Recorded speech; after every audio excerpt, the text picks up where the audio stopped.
On the 20th of August 1966, a young boy flying a kite on the slopes of Morro do Vintém near Rio de Janeiro made a discovery that would haunt Brazilian investigators for decades.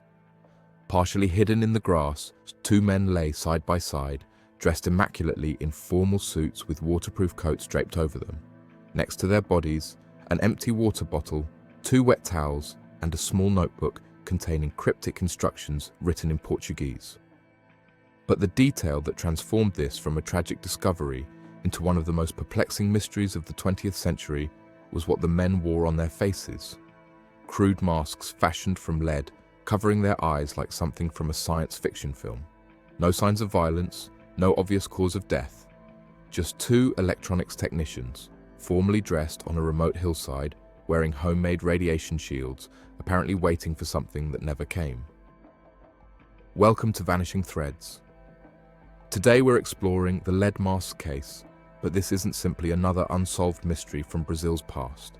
This is about how a bizarre death in 1966 has been preserved, investigated, and reinterpreted through decades of documentation, from contemporary newspaper reports to modern digital archives and international online investigation. This is the story of how the internet has transformed a regional mystery into a global phenomenon, and how amateur sleuths worldwide continue to piece together clues that baffled Brazilian authorities nearly 60 years ago.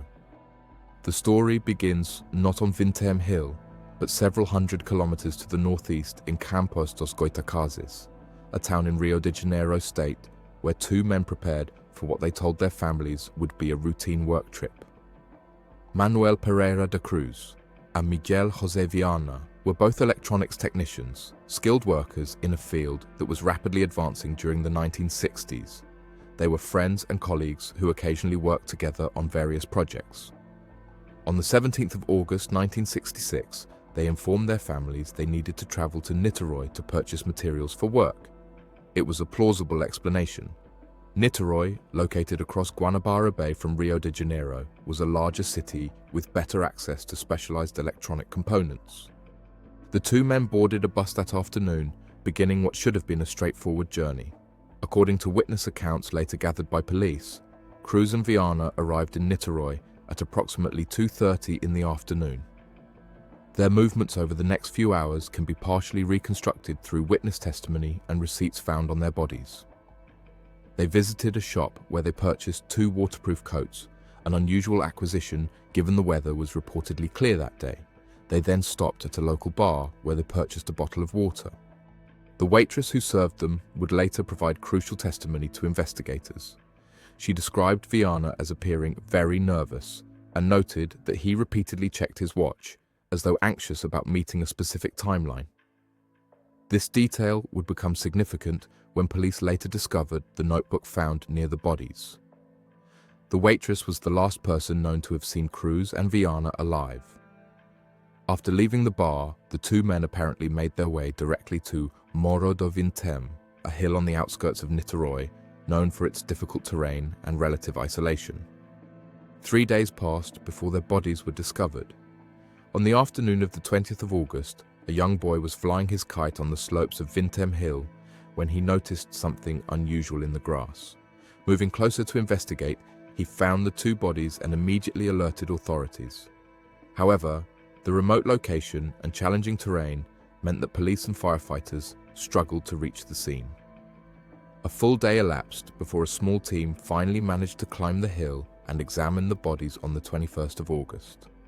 What they found defied easy explanation. The two men lay side by side, positioned almost identically. Both wore formal suits beneath waterproof coats. Both had crude masks fashioned from lead covering their eyes. The masks appeared to be homemade, cut from sheet lead in a simple design that covered the eyes whilst leaving the rest of the face exposed. Near the bodies, investigators found an empty water bottle and a small packet containing two wet towels. A notebook lay nearby, and inside was a handwritten message in Portuguese that would become central to the mystery. Translated, the note read, 1630, be at the specified location. 1830, ingest capsules. After the effect, protect metals awaits signal mask. The cryptic instructions suggested a planned sequence of events, a carefully timed procedure that Cruz and Viana had intended to follow. But what were they waiting for? What signal were they expecting? And what were these capsules they were instructed to ingest? What struck investigators immediately was the complete absence of any signs of violence or struggle. There were no visible injuries on either body, no defensive wounds, no indication of a physical confrontation. The scene appeared peaceful, almost staged, as though the two men had simply lain down and died. This absence of obvious trauma would prove to be one of the most frustrating aspects of the investigation. The bodies were formally identified as Manuel Pereira da Cruz and Miguel José Viana, both electronics technicians from Campos dos Goitacazes. Cruz was married with children. Viana had a family as well. Both were described by those who knew them as ordinary working men with no history of mental illness, drug use, or involvement in criminal activity. They were skilled in their trade, employed, and had given their families no indication that anything unusual was planned. Police began the painstaking work of reconstructing the men's final days. They interviewed family members, colleagues, and anyone who might have had contact with Cruz and Viana before their deaths. The investigation revealed that the men had told their families they needed to purchase electronic materials for work, but there was no evidence they had actually acquired any such materials in Niterói. The waterproof coats found on their bodies were the only confirmed purchase. The waitress's testimony about Viana's nervous behavior and constant watch-checking suggested the men were working to a specific timetable. This aligned with the instructions in the notebook, which specified exact times for different actions. Investigators theorized that Cruz and Viana had been following a predetermined plan, but the purpose of that plan remained completely unclear. The most pressing question for investigators was the cause of death. With no visible injuries and no signs of violence, determining what had killed both men simultaneously became critical to understanding what had happened on Vintém Hill. Unfortunately, this is where the investigation encountered a catastrophic setback that would ultimately leave the case unsolvable. In 1966, the coroner's office serving the Niterói area was severely understaffed and overwhelmed with cases. The bodies of Cruz and Viana were placed in the morgue pending autopsy, but that autopsy was repeatedly delayed due to the backlog of cases deemed more urgent. By the time pathologists finally conducted the post-mortem examination several weeks later, the bodies had decomposed to such an extent that reliable toxicology testing was impossible. The internal organs were too degraded to accurately test for the presence of drugs, poisons, or other toxic substances. This delay proved devastating to the investigation. The note found with the bodies specifically mentioned capsules that were to be ingested at a particular time. If Cruz and Viana had indeed taken some form of drug or poison, evidence of this substance would have been detectable in a timely autopsy. Instead, weeks of decomposition had eliminated any possibility of determining whether toxic substances were present in their systems. The coroner could only confirm that there were no obvious physical injuries that would have caused death. The actual cause of death remained, and remains, officially undetermined. With the medical evidence inconclusive, investigators turned their attention to the personal lives and interests of the two dead men. What they discovered added layers of strangeness to an already bizarre case. According to testimony from a friend of both men, Cruz and Viana were members of a group that described themselves as scientific spiritualists. This group apparently combined elements of spiritualism, mysticism, and an interest in extraterrestrial contact. They believed it was possible to communicate with spirits or beings from other worlds through the use of certain procedures and substances. The friend's testimony suggested that Cruz and Viana may have been attempting some form of ritual or experiment on Vintém Hill. The group's beliefs apparently included the idea that encounters with extraterrestrial or spiritual entities would be accompanied by intense, possibly harmful light. This belief would explain the lead masks, lead being an effective shield against certain types of radiation.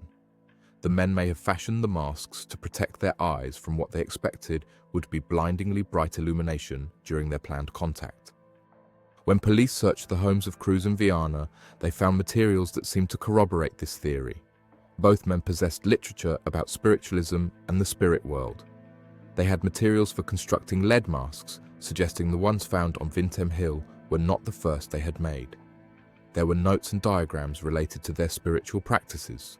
The evidence suggested that both men were deeply involved in this subculture of scientific spiritualism, though exactly what that meant in practice remained unclear. This discovery led investigators to develop what became the most widely accepted theory about the lead mask case: that Cruz and Viana had traveled to Vintém Hill to attempt contact with extraterrestrial or spiritual entities using psychedelic drugs. According to this theory, they followed the instructions in the notebook, arriving at the specified location at 16:30, ingesting capsules presumably containing some psychedelic substance like LSD or psilocybin at 18:30, and waiting for the signal whilst wearing their protective lead masks. The theory suggests that both men simultaneously overdosed on whatever substance they had taken, dying on the hillside whilst waiting for contact that never came. This theory explains many elements of the case. It accounts for the formal dress. They may have considered this a significant ceremonial occasion worthy of formal attire. It explains the masks and the language in the note about protecting metals, possibly referring to the metal components in the masks or other equipment. It explains the waterproof coats purchased in clear weather, protection against dew or rain during an extended vigil. It even explains why Viana appeared nervous and kept checking his watch at the bar.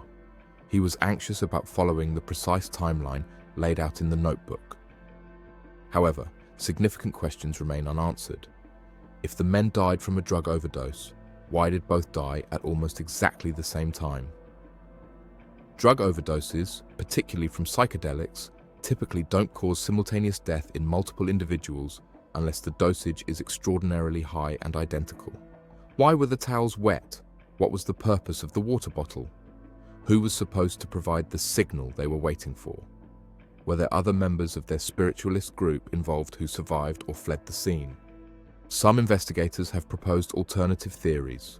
One suggests that Cruz and Viana may have been murdered, that they were part of a larger group conducting this experiment, and someone else administered fatal doses of poison before fleeing.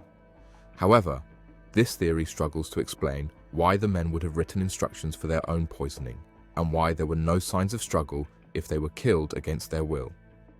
Another theory proposes that the men were involved in something more sinister, perhaps related to espionage or criminal activity during the Cold War era.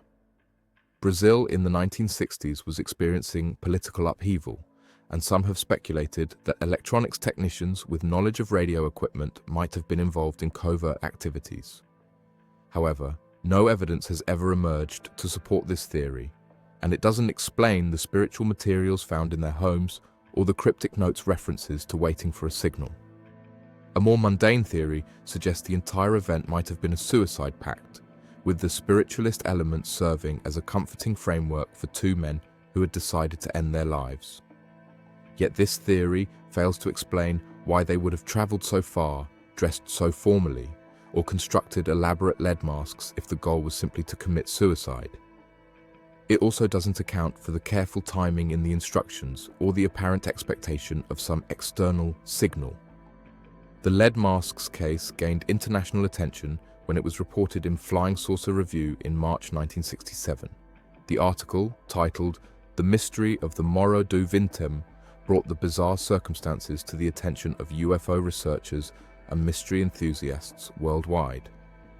The case became a classic example of an unexplained death with apparent extraterrestrial connections, featured in numerous books and documentaries about unsolved mysteries. As the decades passed and the internet emerged, the lead masks case found new life in online communities dedicated to unsolved mysteries. The case has been extensively discussed on Reddit's Unresolved Mysteries subreddit, where users have analyzed every known detail and proposed numerous theories. Digital archives have made Brazilian newspaper reports from 1966 accessible to international researchers for the first time, allowing for new analysis of contemporary coverage. The digitization of records has enabled researchers to examine aspects of the case that were previously difficult to access. Newspaper archives from Rio de Janeiro and São Paulo newspapers in 1966 have been scanned and made available online. These contemporary reports sometimes include details not found in later summaries, providing valuable primary source material. The ability to easily reference and cross-check these sources has allowed online investigators to build more comprehensive timelines and identify inconsistencies in various retellings of the story. Online communities have also facilitated communication between Brazilian researchers familiar with the local context and international investigators approaching the case from different perspectives. This cross-cultural collaboration has helped clarify translation issues in key documents like the notebook instructions and has provided cultural context that might not be obvious to non-Brazilian researchers. For example, understanding the specific subculture of scientific spiritualism in 1960s Brazil requires knowledge of local religious and social movements that might not be apparent from translated documents alone. The case has inspired several documentaries and television investigations. In 2004, Brazilian television series Linha Direta Justiça produced an episode about the lead masks case, conducting new interviews and attempting to locate people who had known Cruz and Viana. This program provided previously unreported details about the coroner's office delays and confirmed that the decomposition of the bodies had indeed prevented reliable toxicology testing. Clips and summaries of this program have been shared online, making this material accessible to researchers worldwide. Modern forensic science could potentially shed new light on the case if the bodies were exhumed and subjected to contemporary testing methods. Advanced toxicology techniques can sometimes detect substances in bone and hair that would not have been detectable in 1966, even in decomposed remains. However, no exhumation has been conducted, and it's unclear whether the families of Cruz and Viana would consent to such a procedure nearly 60 years after their deaths. The case has also attracted attention from researchers interested in the history of psychedelic drug use and spiritual experimentation in the 1960s. The decade was characterized worldwide by experimentation with consciousness-altering substances, often in combination with spiritual or mystical practices. The lead masks case represents an extreme example of this phenomenon, where the pursuit of spiritual contact may have led to fatal consequences. Researchers studying this era have used the case as an example of how psychedelic experimentation sometimes crossed into dangerous territory when conducted without proper safety measures or supervision. Archaeological and geographical researchers have also taken an interest in Vintém Hill itself. The location where the bodies were found has been photographed and documented, with some researchers visiting the site to better understand the terrain and isolation of the location. These site visits, documented online with photographs and descriptions, have helped other researchers visualize the scene and understand why it took authorities so long to reach the bodies after they were initially reported. The lead masks case has become a touchstone in discussions about unsolved mysteries and the importance of timely forensic investigation. It serves as a cautionary tale about how delayed autopsies can render cases permanently unsolvable. If the post-mortem examination had been conducted within days of the body's discovery, toxicology results might have definitively answered whether Cruz and Viana died from drug overdose, providing crucial evidence for understanding what happened on Vintém Hill. In online forums dedicated to mystery solving, the case is frequently cited as an example of a mystery that likely has a rational explanation: simultaneous drug overdose during a spiritual experiment, but which can never be conclusively proven due to investigative failures at the time. This makes it particularly frustrating for amateur detectives who can identify the most probable explanation but cannot definitively close the case due to lack of physical evidence. The cultural impact of the lead masks case extends beyond mystery enthusiasts. In Brazil, the case has become part of popular culture, referenced in discussions about unexplained events and paranormal phenomena. The phrase "máscaras de chumbo," lead masks, is recognizable to many Brazilians even if they don't know the full details of the case. This cultural persistence is itself noteworthy. The case continues to captivate public imagination more than 50 years after the deaths occurred. Contemporary discussions of the case often draw parallels to modern incidents involving group belief in conspiracy theories or fringe spiritual movements. The apparent willingness of Cruz and Viana to risk their lives in pursuit of extraterrestrial contact resonates with current concerns about how belief systems can lead individuals to make dangerous decisions. The case serves as a historical example of how commitment to unconventional beliefs can have fatal consequences. The internet has also enabled researchers to connect the lead masks case to other similar incidents worldwide. Several other deaths associated with UFO beliefs or attempts at extraterrestrial contact have been documented, and online databases now allow researchers to identify patterns across these cases. Whilst each incident has unique elements, common themes emerge: isolation, ritual behavior, belief in imminent contact, and sometimes the use of drugs to facilitate spiritual experiences. Digital preservation has ensured that the details of the case will not be lost to time. High-resolution scans of the original police reports, newspaper articles, and photographs from the scene are now archived online, accessible to future researchers. This preservation is crucial for cases like this, where physical evidence may no longer exist or be accessible. The digital record ensures that future advances in forensic science or investigative techniques can be applied to historical cases, even decades after the events occurred. The case has also inspired creative works, including fictional retellings and dramatizations. These adaptations, whilst not strictly factual, have helped keep the mystery in public consciousness and introduce it to new audiences. However, these fictional accounts sometimes blur the line between established facts and speculation, creating challenges for researchers trying to separate documented evidence from later embellishments. Modern techniques and data analysis tools have been applied to the case by some online researchers. Natural language processing has also been used to analyze the notebook message, looking for patterns or hidden meanings in the Portuguese text. Statistical analysis has been applied to the timeline of events, attempting to identify anomalies or inconsistencies in witness testimony. Whilst these high-tech approaches haven't solved the mystery, they represent new ways of examining historical evidence using contemporary tools. The lead masks case remains officially unsolved. No definitive cause of death was ever determined. No arrests were made. No clear explanation for what Cruz and Viana were doing on Vintém Hill has been established beyond reasonable doubt.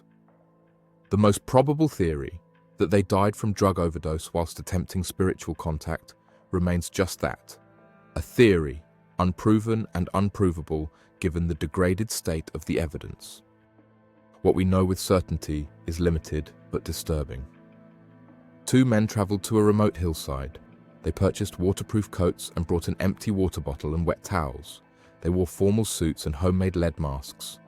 They followed a precise timetable laid out in a notebook.